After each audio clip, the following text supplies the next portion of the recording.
Gravity Falls, a show of humor, mystery, and casual viewing. Unless you're me. My name is Christian. You're probably wondering why I'm dressed as Tipper Pines and about to rewatch the entire series.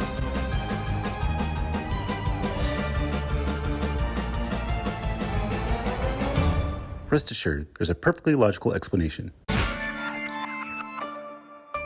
Alright, now we move on to Soos and the Real Girl. And yeah, this is another great episode. Kind of a mixture of tones with the episode. There's some really fun and cute stuff, and then there's also some really dark and frightening stuff for sure. They don't really expect. But yeah, the basic premise is that Soos finds out that his cousin Reggie, who was mentioned back in Fight Fighters in the previous season, is getting married, and now Soos needs a date to the wedding. And Abuelita kind of encourages him to start talking to girls and try to find a date. And Dipper and Mabel will try to help him out with that. Try to take him to place to flirt with girls and everything like that. But Soos being Soos is just really awkward and kind of off-putting, so all the girls kind of reject him. And then Soos ends up going to a video game store and then finds kind of a dating simulator game with the main character named Giffany, and kind of starts a relationship with her, and kind of starts off casual, but then he kind of becomes more and more obsessed with it. And Dipper and Mabel kind of realize hey, maybe you should stop playing this game and then actually try to flirt with real girls and everything. And there was a warning that the cashier gave to Soos that oh, people return this game 3 times, and I don't know, there might be something wrong with this game. But Soos is oh no, that's fine, I'll keep playing it. So eventually Soos tries to go out into the real world and tries to flirt with different girls and everything like that, but he's just still kind of in that mindset of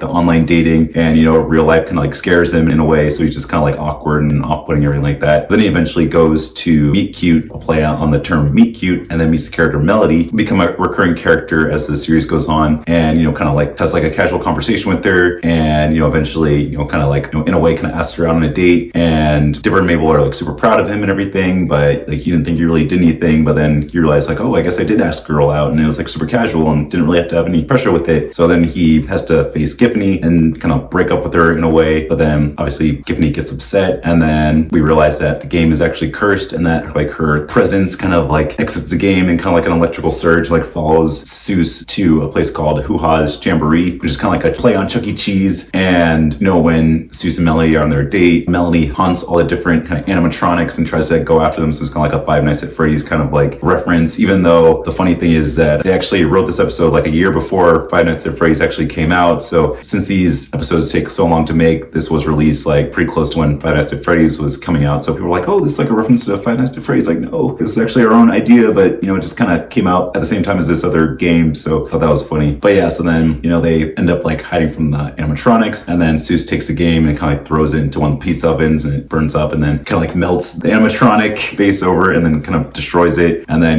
Giffany's essence kind of leaves the game and everything like that. So now Soos is free to finally go out with Melody, but then the whole twist is that she actually has to move back to Portland, so she won't be able to talk with him in person, but they can video chat and everything, at least for a little bit. So I'm glad that they kind of threw that in there, that they can still continue the relationship even though they won't be in person all the time. And we get a couple more Easter eggs. There's kind of another blink me miss it moment of the agents in the background at the mall when Soos is trying to flirt with all those girls. So just to kind of continue that storyline of the agents still going after the Pines family and still kind of trying to keep their eye on them. And then Soos mentions inhabiting the body of a pig, to one of the girls that he's trying to flirt with, a reference to when he body swapped with Waddles in Carpe Diem in the last season. And then Rome with Skirmish actually makes an appearance in this episode where Giffany is kind of going through the mall and then goes to one of the arcade games, and then Rome with Skirmish actually challenges her to a fight. And then actually, not really a spoiler, but for journal number 3, it says that Rome with Skirmish and Giffany actually end up being in a relationship. So I guess that's a good ending for those characters. And then Dipper also mentions bringing a video game to life, another reference to Fight Fighters. We also get a couple more Easter eggs in the episode. There's a scene where a burnt tree is shown outside Soos' house, and the cause for it will be revealed in a future episode. Also during the scene where Girl stands throwing out Goldie, the symbol for the Blind Eyes Society can be seen graffitied on the dumpster. We also get a couple cryptograms. There's a binary code on the computer screen during Giffany's backstory, which is repeated in the weaknesses box in her target analysis screen, which translates to Space Jam 2. And during the end credits of the episode, we get another cryptogram, and after using the Key Vision air cipher, it translates to anything can happen. The second title of the opening scene of Romance Academy 7, and the keyword for it is barrow, which is found in the pizza box in the kitchen of Hua Owl's Pizza Montronic Jamboree. And finally, on the page section at the end of the episode, there are 4 sequences of numbers, and after being put through the combined cipher, it translates to winning hearts by daylight, possessing robots by moonlight, her emotional baggage is a real fright, she has the one named Giffany. And this is a reference to the old DIC CWY Dubs theme song for Sailor Moon. So yeah, this is actually another great great episode. Fun, funny, terrifying, and scary at some moments, and some like really good like character moments. And yeah, just an overall, just a really good like character driven episode, and with a little bit of hints for what's to come in the rest of the series. But yeah, great episode overall.